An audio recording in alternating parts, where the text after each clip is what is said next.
This video is on exponential growth and radioactive decay. So we'll begin our notes with just a couple definitions. For exponential growth, we'll say a population that experiences exponential growth increases according to the following model.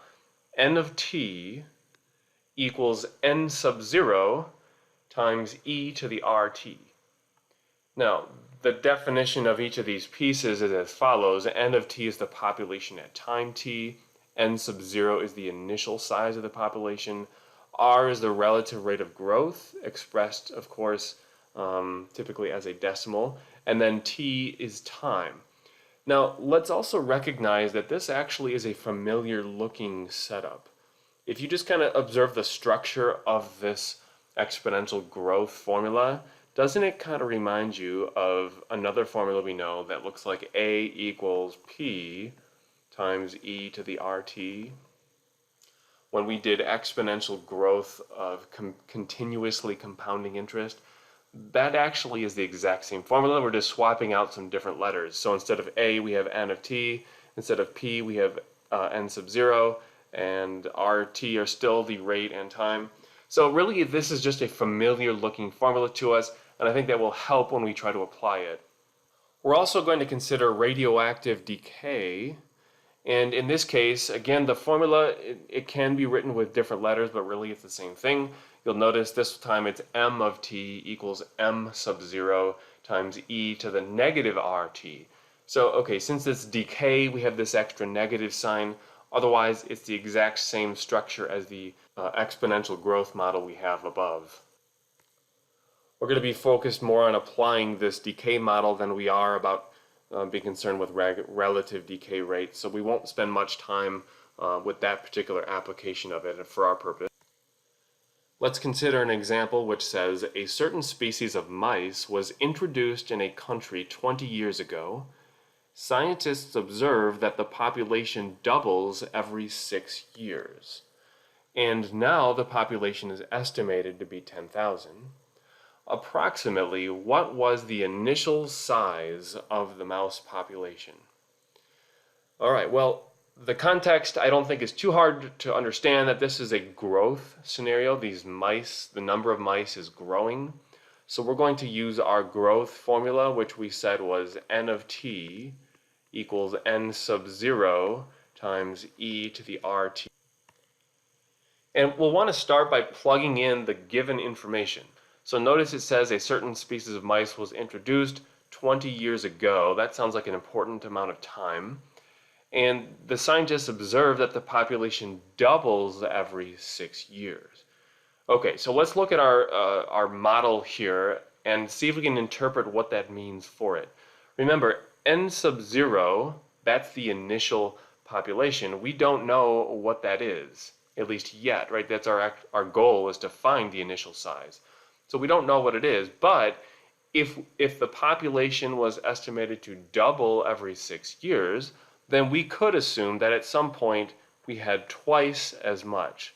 So we could say 2 times n sub 0 would be twice the initial amount, and then we'll plug that in our formula for n of t, but then we'll keep going. We'll leave the initial amount there. We don't know what it is, but then we'll say e to the rt, but now we also know that it doubles in 6 years, so we could say that t is 6.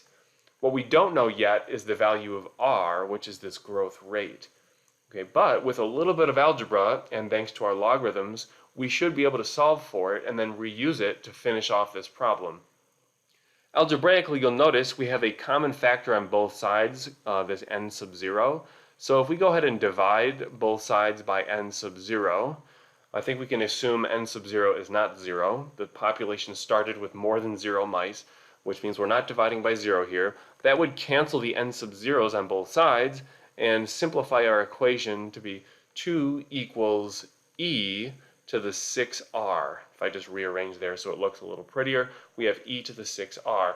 Now, our first step is to figure out what r is, and thankfully this is just an exponential equation that we could convert to log form and find r. So if we convert to log form, we'll say log base e of 2 equals 6r. Remember, that really means that the natural log of 2, ln is the abbreviation for natural log of 2, equals 6r, which means we can approximate a value for r if we divide by 6 on both sides as the natural log of 2 over 6. Now that's an that's an exact answer actually, and we want to try to leave it as an exact answer. Now we're not done. If you go back to the question being asked, it said approximately what was the initial size of the mouse population. Well, we don't know, but now we at least know the growth factor, the growth rate that is, and we can restart our formula. So now we'll say n of t, that's the current amount, equals n sub 0 times e to the rt, but now we know r is this number. Now I'm going to write the number as we have it, not approximated. It's really tempting to turn that into a decimal, the ln of 2 over 6, but that will skew our answer, and so we're just going to leave it as an exact value for now. Now you'll recall that the question is asking for us to find the initial size of this population. Well, that's what n sub 0 is. And they say assume that the population is currently 10,000. Well, that's what the n of t value is. So we're going to put 10,000 as our current amount equals n sub 0, that's what we're trying to find, we don't know that yet, times e to the natural log of 2 over 6 t. Now if we go back and read the problem again carefully, we'll understand that they actually did give us a value for t.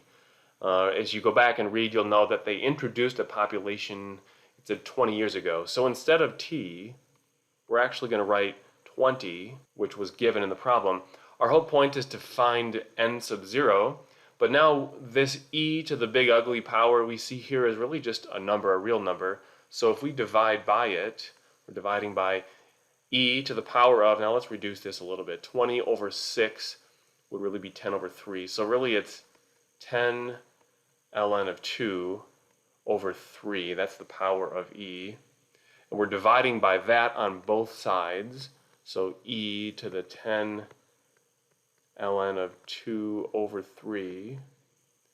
And that's going to cancel the right side e expression so that we're left with n sub 0, which is exactly what we're trying to find. That's the initial population. Now we're just going to approximate this value of n sub 0 because we're going to have to use a calculator to crunch out this nasty looking number here. Alright, so very, very carefully we're going to type in our the value we're trying to evaluate here. I have 10,000 divided by, and then in the calculator I have base e, remember we have a button for that, so e to the power of 10 times the natural log of 2 divided by 3. And I put that natural log of 2 over 3 in parentheses just to be extra safe, because those are the most common mistakes in this. If we now hit enter, it's going to spit out an approximate value, and so we could say that, you know, I don't know what 0.1 of a mouse would amount to, so we're going to round this to the nearest whole number, just call it 992. Let's consider a second example where this time we say after 3 days a sample of radon-222 has decayed to 50% of its original amount. What is the half-life of radon-222? Let's recognize a key word here, which is the word decayed, which means we can use our decay model, which we wrote above as m of t equals m sub 0, the initial amount, times e to the, and then it has a negative RT for the decay that's going on here.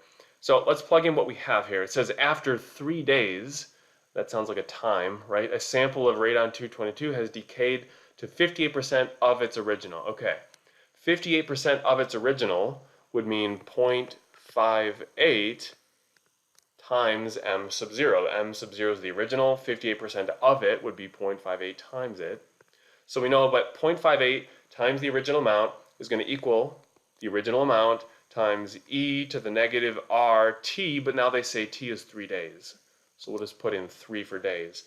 Okay, solving this should allow us to find r, which we could do by first dividing both sides by m sub 0, the initial amount, which we don't know.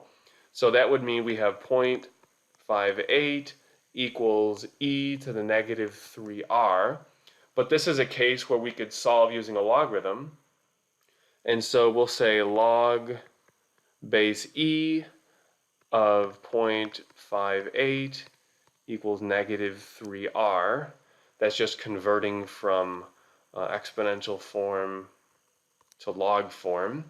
Of course, log base e is just ln, so we could say ln of 0.58 equals negative 3r, in which case we could just divide by negative 3 on both sides and get r equals negative ln of 0.58 divided by 3. Now that we've calculated our r value, which is an exact, well, roughly exact form, we've already approximated the 0.58, but we're not going to approximate this ratio further. So it's tempting to type in natural log of 0.58 over 3 and get another decimal, but we just keep rounding every time we get a decimal, which is putting less accuracy in our answer. So let's just leave it as we have it for now, but then go back and realize that our whole point is to try to find the half-life. So let's bring our equation back in play here. We started with m of t equals m sub 0, the initial amount, times e to the negative rt. That was our radioactive decay model. And now what we have done in this previous step is find an r value that we can plug in. But then if you go back to the original equation, you'll notice the whole question is asking what is the half-life of this radon-222. Well, half-life, by definition, means how long does it take for half of the original amount to be left after decaying occurs. So half the original amount would be 0.5 times m sub 0. That's the amount we want present for the half-life. And so then we'll fill in the rest here as that equal to m sub 0 times e to the negative r. Now, okay, notice r is given as negative and in this fraction. But if I put it in with a negative in front, those negatives will cancel. So we're just going to put in positive ln of 0.58 over 3, and then we have a variable of t there. With the question being what is the half-life, that's a time kind of question, which means we're going to be solving for t here. Now, we can divide both sides by m sub 0, the initial amount, even though we don't know what that was. Algebraically, those will cancel out, giving us 0.5 equals e to the natural log of 0.58 over 3t. Now our goal is to find a half-life, which is the amount of time it takes to get to half, which is t. So we can solve for t now, converting to exponential form. We could say log base e of 0.5 equals this exponent, which is the natural log of 0.5 over 3 times t. And then if our goal is to find t, we could just divide by this ugly fraction, natural log of 0.58 over 3 on both sides. Okay, so these will cancel, leaving us with t is, and then we're definitely going to approximate here. It's going to be this value, which, remember, log base e is really ln, so this will look a little cleaner if we call it ln of 0.5. That's what we had there in the numerator, ln of 0.5 over, and then it's ln of 0.58 over 3. So now we just have to be really careful when we type this in. So on our graphing calculator, we'll put it in as we see it pretty much. We have to just be careful with all this fraction stuff going on. We'll say ln of 0.5, close up the parentheses. So that represents the numerator. Then we're going to divide by, and then the denominator we have written as a fraction. Just to be extra safe, I'm going to put that whole thing in parentheses. It would be the natural log of 0.58, close parentheses, divided by 3, and then close the bigger parentheses for holding that entire denominator in it. Now we'll hit enter and get an approximate value of 3.81, so on. We'll just round that to 3.8. So we'll say this is so t is approximately equal to this expression, which is we're rounding to be 3.8. Remember, if we go back and observe the units, this was days. Now let's see if this is making sense. If you go back to the original problem, we knew that after 3 days, our sample had decayed to 58%. Okay, they're asking for half-life, which would be 50%. So our answer being 3.8 days would be a little more than 3 days, which would make sense, because if after 3 days it's decayed to 58%, maybe that extra 0.8 of a day would take it down to 50%. So that's our answer for our approximate half-life.